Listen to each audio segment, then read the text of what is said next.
Bharuch police આયોજિત નવરાત્રી મહોત્સવમાં આહિર સમાજની મહિલાઓ દ્વારા માથે ગરબો મૂકી ગરબા રમી માતાજીની આરાધના કરવામાં આવી હતી।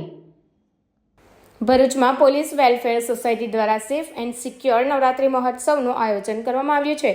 શહેરના હોસ્ટેલ ગ્રાઉન્ડ ખાતે આયોજિત આ ગરબા મહોત્સવમાં ખેલૈયાઓ મન મૂકીને ગરબે ઘૂમી રહ્યા છે, ત્યારે વિસરાતી જતી પરંપરાને જાળવવા માટે અનોખો પ્રયાસ કરવામાં આવ્યો હતો, જેમાં વિવિધ સંસ્થાની બહેનો અને આહિર સમાજની બહેનો દ્વારા માથે ગરબો મૂકીને ગરબા રમવામાં આવ્યા હતા।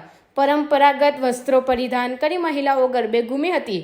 વર્ષો પહેલા માથે ગરબો મૂકી ગરબે ઘૂમવાની પરંપરા હતી, જો કે આજના જમાનામાં આ પરંપરા વિસરી રહી છે, ત્યારે મહિલાઓએ હોસ્ટેલ ગ્રાઉન્ડ ખાતે આયોજિત ગરબા મહોત્સવમાં માથે ગરબો મૂકીને માતાજીની આરાધના કરી હતી। મારું નામ પીએસઆઈ વૈશાલી આહિર, ભરૂચ જિલ્લા ટ્રાફિકમાં છું। आज आप જોઈ રહ્યા છો કે અમે બધાએ માતાજીનો ગરબો લીધો છે। આપ જાણો છો કે સૌથી જૂની પ્રાચીન સંસ્કૃતિ છે, પણ હવે તમને ક્યાંય કોઈ ગરબા ગ્રાઉન્ડમાં જોવા નહીં મળે। અમારા આ પોલીસ પરિવારનું એક એવું આગવું સાહસ છે કે આ સંસ્કૃતિ જે વિસરાઈ જાય છે, અમે એને જીવંત રાખવા માંગીએ છીએ અને દરેક લોકોને સંદેશ આપવા માંગીએ છીએ કે પ્રાચીન સંસ્કૃતિને આપણે જાળવી રાખીએ।